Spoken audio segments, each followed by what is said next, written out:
It's the most obvious thing in the world, right? Your own existence. But it's also the biggest mystery we've got. We're so deep inside it, we hardly ever stop and really look at it. So let's do that. Let's ask the question that's been hiding in plain sight this whole time. What exactly is consciousness? For a long, long time, this felt like a question we had in the bag. Science was marching forward, the brain was obviously the source of it all, and it was just a matter of time before we solved the puzzle. But the funny thing is, the more we learn, well, the more that solid, simple answer seems to be cracking at the seams. And that really gets to the heart of the paradox, doesn't it? Your conscious experience, that's the whole show. It's the stage where your entire reality plays out. Every sight, every sound, every single thought you have happens inside it. It's kind of like the air you breathe. It's so fundamental that you barely even notice it's there. You can't just step outside of it to get a good look. So to even get started, let's use a really simple but powerful definition from the philosopher Thomas Nagel. He basically said, forget all the complicated stuff for a second. The real acid test is this. Is there something it is like to be that thing? A rock? Probably not. A bat? Yeah, probably. That inner feeling, that subjective first-person view, that's the thing we're trying to explain. Okay, so let's dive into the most successful, most powerful explanation we have for where that feeling comes from. It's a story that starts, and for many, ends with that 3-pound chunk of matter between our ears. Francis Crick, one of the guys who discovered DNA, called this the astonishing hypothesis. And it really is astonishing when you think about it. The idea is that everything that makes you, your greatest joys, your deepest sorrows, all of it, is just the physical behavior of a bunch of neurons. It's a really bold claim that has basically been the engine of neuroscience for decades. And you can see why it's so compelling. I mean, the brain is this biological machine of just mind-boggling complexity. We're talking somewhere around 80 to 100 billion neurons with trillions of connections between them. All of them are firing away in these incredibly intricate patterns. And in this view, your thoughts and feelings, they aren't caused by those patterns. They simply are those patterns. So, with that in mind, the big goal for scientists has been to find what they call the neural correlates of consciousness. Now, that's a super fancy term for a pretty straightforward idea. It's about finding the exact pattern of brain activity that lights up every single time you experience something specific. Like, what exactly is your brain doing when you see the color red? If you can map every experience to a specific firing pattern, well, you're getting pretty close to solving it. And with all the evidence we have, from brain scans that watch thoughts in real time to the tragic effects of brain injuries, the conclusion just feels unavoidable. You change the brain, you change the mind. So it follows that the brain must be the generator, the engine that creates consciousness. It's a neat, tidy, and really powerful story. But there's this one question that just brings that whole beautiful story to a screeching halt. We can describe the physics and the chemistry, the neurons firing, the signals zipping around in perfect detail.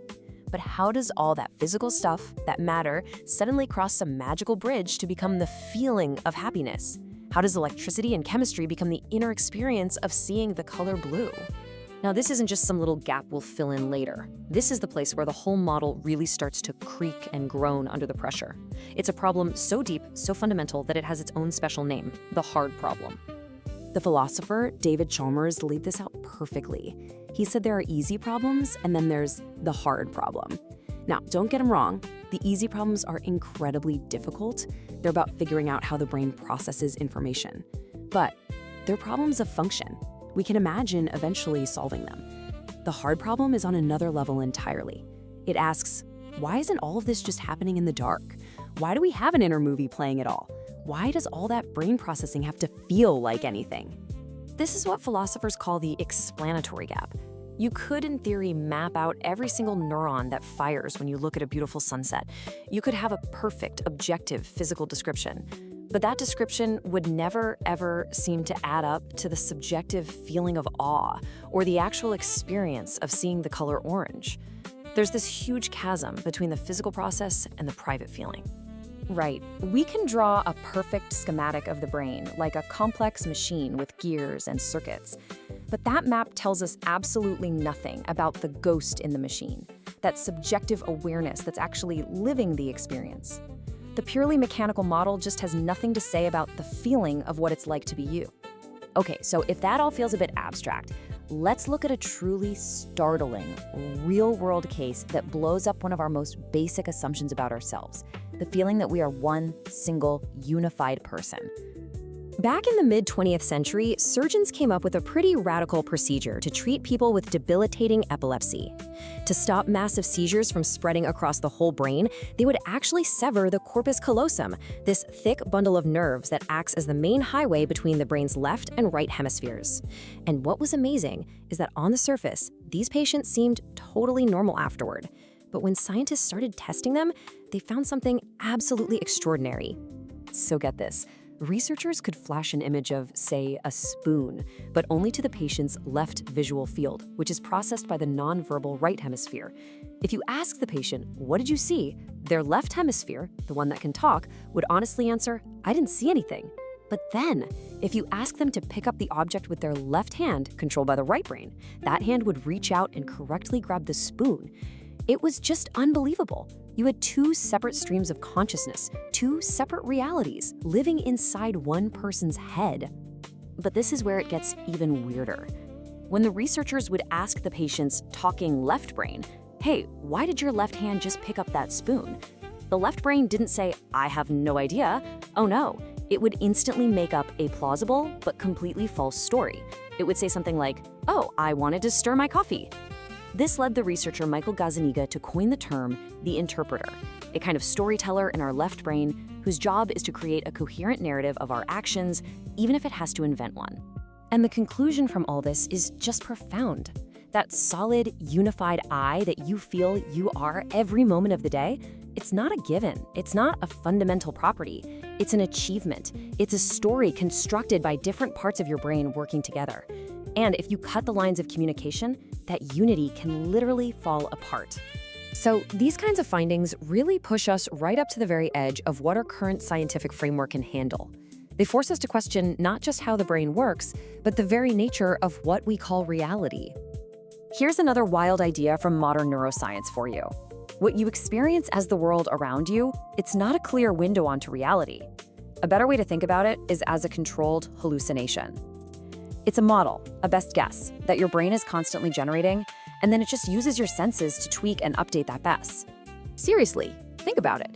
You have a literal blind spot in each of your eyes where the optic nerve is, but you don't see a black hole in your vision, do you? Nope. Your brain just papers over it. It fills in the gap with what it thinks should be there. Or the fact that your eyes are constantly darting around in these jerky movements called saccades.